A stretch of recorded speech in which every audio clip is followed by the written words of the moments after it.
अगर आपने अभी तक हमारा चैनल सब्सक्राइब नहीं किया तो अभी सब्सक्राइब करें और बेल आइकॉन को क्लिक करके हमारी लेटेस्ट वीडियोस के बारे में अपडेट जानें।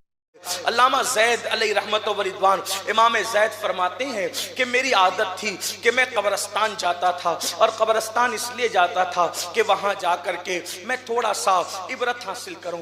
देखो कब्रिस्तान हम लोग भी जाते हैं, लेकिन कब्रिस्तान जाते हैं तो तख्तियाँ पढ़ते हैं, पाटियाँ पढ़ते हैं, कतबे पढ़ते हैं।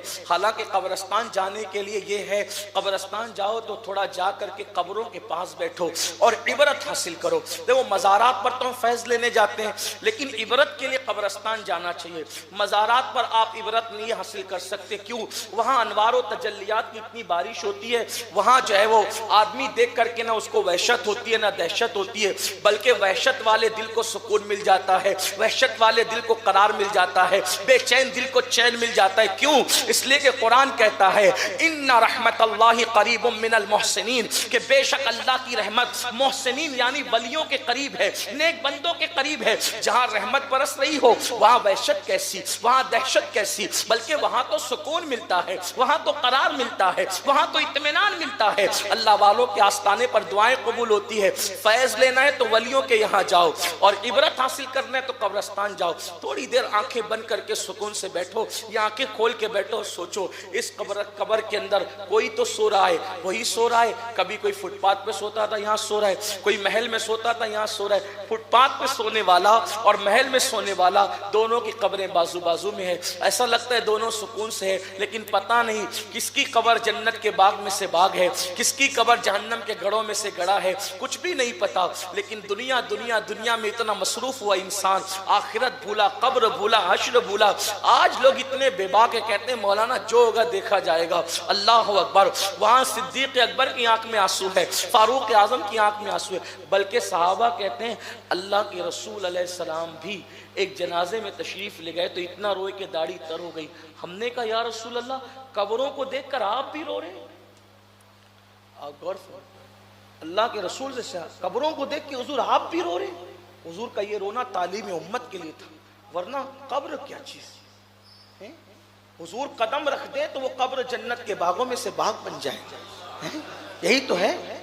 लेकिन हुजूर रो रहे तालीब उम्मत के लिए, और हमें रोना नहीं आता। हम तो दुनिया और रिश्तेदारी की इसकी उसकी अड़गम दड़गम बात करते जाते हैं और जनाजे पे मिट्टी दिए नहीं दिए निकल जाते हैं। थोड़ा बैठकर सोचो, हड्डियां पिघल गई लोगों की, हड्डियां खा ली मिट्टी ने। कैसे वो लोग थे, कोई मुतवल्ली साहब, कोई हाजी साहब, कोई गाजी साहब, कोई ये साहब, कोई वो साहब, है किसी की चली? वहां सब मिट्टी में सो रहे हैं। बस बात इतनी है, न खानदान, न कबीला, न खित्ता, न इलाका, न डिग्री, कुछ नहीं। बस इतना, बंदे राजी मुझे किया या नहीं। अगर तूने राजी किया तो तू फरिश्तों से बेहतर है, और नाराज किया तो फिर तू कुत्ते से बदतर है। यही तो, और क्या है। बाबा बुल्ले शाह कहते हैं उठ बुलिया चल यार मना ले, वरना बाजी ले गए कुत्ते। अगर खुदा को हम मना न सके, कुत्ता आगे निकल गए, हम पीछे रह गए। इमाम ज़ैद फरमाते हैं, जिसको अल्लामा शुएब अपनी किताब में लिखते हैं, फरमाते हैं कि मैं कब्रिस्तान जाता था इबरत के लिए। एक दिन मैं कब्रिस्तान में कब्र के पास बैठा था, मेरी आंख लगी तो मैंने ख्वाब में एक भयानक मंजर देखा कि मुर्दे अपनी अपनी कब्रों से निकल रहे, और एक मुर्दा निकला कब्र से, और आसमान से एक आग की जंजीर समझते हैं, चैन, जंजीर आग की आसमान से उतरती है और उसके हलक में डाली जाती है, और वो हलक से गुजरते हुए उसके पाखाने के मकाम से नीचे को निकलती है। इमाम ज़ैद कहते हैं मैंने ये मंजर देखा, और वो चीख रहा था, और चीखते हुए फरिश्तों से कहता था, फरिश्तों क्या मैं नमाजी नहीं था? यानी वो बेनमाजी नहीं था, नमाजी था। मैं नमाजी नहीं था, मैं नमाजें नहीं पढ़ता था, मैंने उम्रा नहीं किए, मैंने हज नहीं किए, मेरी चौखट पे आने वालों को क्या कभी मैंने खाली लौटाया? क्या मैंने कभी ज़कात देने में कोताही की?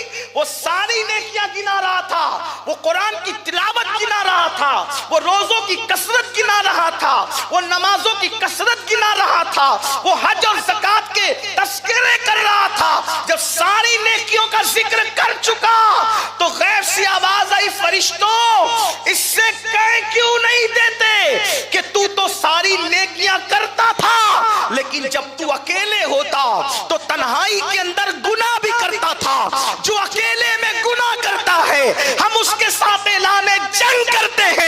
उसकी नेकियों को हम जर्रों में बांट देते हैं, हवा मंसूरा बना देते हैं, उसके नेकियों को हम रेत के छोटे छोटे जर्रों की तरह बिखेर देते हैं। हमारी बारगाह में उनके अमाल कबूल नहीं होते जो तन्हाई में गुनाह करके हमें जंग का चैलेंज करते हैं। अल्लाह अकबर। इमाम ज़ैद फरमाते हैं मेरी आंख खुली और ख्वाब का असर मेरे पूरे वजूद पर था, मैं लर्जा बरंदाम था कि अल्लाह अकबर, नमाजें पढ़ने वाले, रोजे रखने वाले, उम्रा करने वाले, हज करने वाले अगर तन्हाई में गुनाह करें उनका अंजाम क्या होगा, आप मुझे बताएं। मेरे भाइयों, आज अगर हम किसी को 10 रुपया देते हैं तो हम सोचते हैं कि व्हाट्सएप पर कोई शेयर कर दे कि हमने 10 रुपए दिए, लेकिन गुनाह करते हैं तो छुप के करते हैं। जो नेकी छुप के करना चाहिए था उस नेकी को लोगों के सामने करते हैं और गुनाह एलानिया करते हैं, गुनाह छुप के करते हैं। अल्लाह अकबर। अंदाजा तो फरमाए, अल्लाह अकबर, छुप के गुनाह करने वालों के लिए ऐलान जंग फरमाया गया।